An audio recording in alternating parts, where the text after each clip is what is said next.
So this is 54 days after transplant. So this is ang main entrada. Lakas yung tubig, sakto lang. So yun yung palay update. May mga ilang porsyento na may bunga.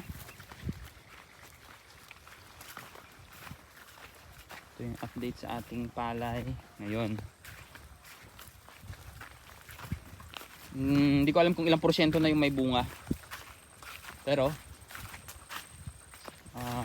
ano na, padami na ng padami yung may bunga talaga. Ay, walang tubig oh. So, gagawin natin, bubuksan natin dine, wala siyang tubig. Sakto lang, hindi naman gano'n nawawalan. Ito yung lakay. Mahaba yung ano niya oh. Iwan ko kung ilang kaya to. Sobrang dami oh. Kaya to ano, siguro 100. Siguro kaya to 100. Haba oh. Lakay ang tawag niyan. Ano, meron pa oh, lakay. Yun yung malagkit. Ito yung malagkit. Yung hybrid na malagkit. Galing to sa kapatid ko, sa classmate niya, binigay sa kanya. So yun, maganda. Dati yung nakanim pa to, parang ano, parang ang pangit tingnan. Ang liliit, tapos ang mapayat na matangkad. Pero nung to namunga na, ang ganda. Ang ganda ng bunga niya. Oh. Para ring hybrid. So ito yung late.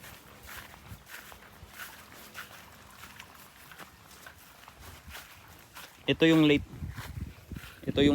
na ano, hinabol namin. Pero nung matapos maabunuhan, tsaka ngayong araw, tingnan mo naman. Nauna pang namunga kaysa dito, na napaka-berde nito. Tsaka matangkad to. Doon, bansot. Nauna pang lumabas yung bunga. Ito, palabas pa lang. Ayan o. Palabas pa lang yung mga bunga niyan. Ayan o. Ba? Pero dito matataba yung tangkay ng palay. Bukas mag-i-spray kami ng insecticide at saka may kasamang Cogent. Gold Rush na 500 ml. Tsaka Binate, yung alternative namin sa Lanet. Mas mahal yung Lanet kaya Binate, pero same active ingredients lang sila. Tsaka Cogent. Yes, may Cogent tayo. Last application natin. Baka sa susunod na linggo may isa pang ulit darating na Cogent Foliar. Diba? Ganda tingnan dito, madaming bunga. Ito wala pang gaanong bunga. Pero palabas na. Bukas mag-i-spray kami ng maaga kasi sarado daw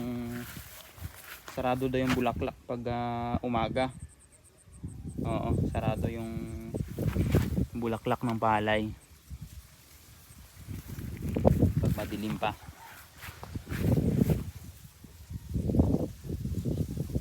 Parang wala na yung mga atangya. Wala masyadong atangya pag ganitong oras. Meron pa na marami, may ilan pa naman. Pero kailangan mag-spray pa talaga. Mag-sprayan pa. Ewan ko ba't ang bansot dito, ang daming yelo. Ang daming yelo eh.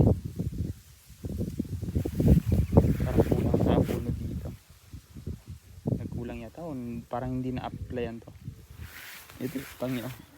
Besting atangya. Yan. Tataba na siya. Yung masyadong berde, no, yung masyadong berde, sila yung matatangkad, pero sila yung huling ano, pagdating sa bunga, sila yung huli. Samantalang ito, yun know, daming bunga nakalabas. Diba? Pero ang daming atangya din. Sobrang daming atangya. Mamaya mangungulit ako ng atangya. Nandun. Kung may pumasok na ba. Pero ang ganda tingnan pala ng lungting. Yan may whiteheads oh. Yan yata yung pan. Stem borer. Ba't may mga ganun? May mga puti oh. Uban. Walang laman. Epekto kaya ng atangya yan.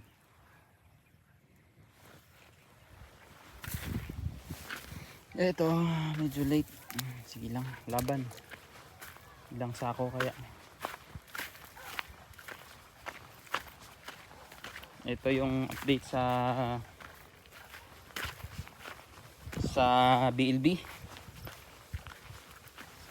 Ito yung update sa BLB. Yan o, BLB yan. Saka din dito din, BLB. So medyo nataas na yung tubig oh. Nakaabot na yung tubig dito. So ibig sabihin, sasarahan na natin no. Sakto na kaya to. Sasarahan na natin. Yung BLB yan oh. Yan, BLB yan. So magsasara na ba? Yung bubuksan natin, isa lang yung bubuksan.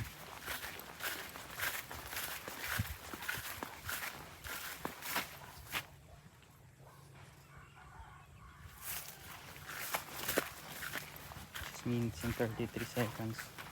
Kailangan tuloy-tuloy lang ang tubig kasi madaling matuyuan no? So bukas na lang siguro magsasara na. Bukas na magsasara. Kailangan na mataas yung tubig. Hindi pwedeng mababa yung tubig. So yan lang muna. Update ko na lang kayo sa susunod. Ito yung ano natin vlog ngayon.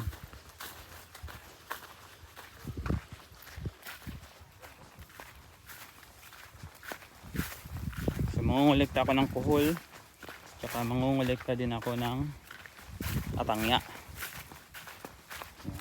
Longping 2096.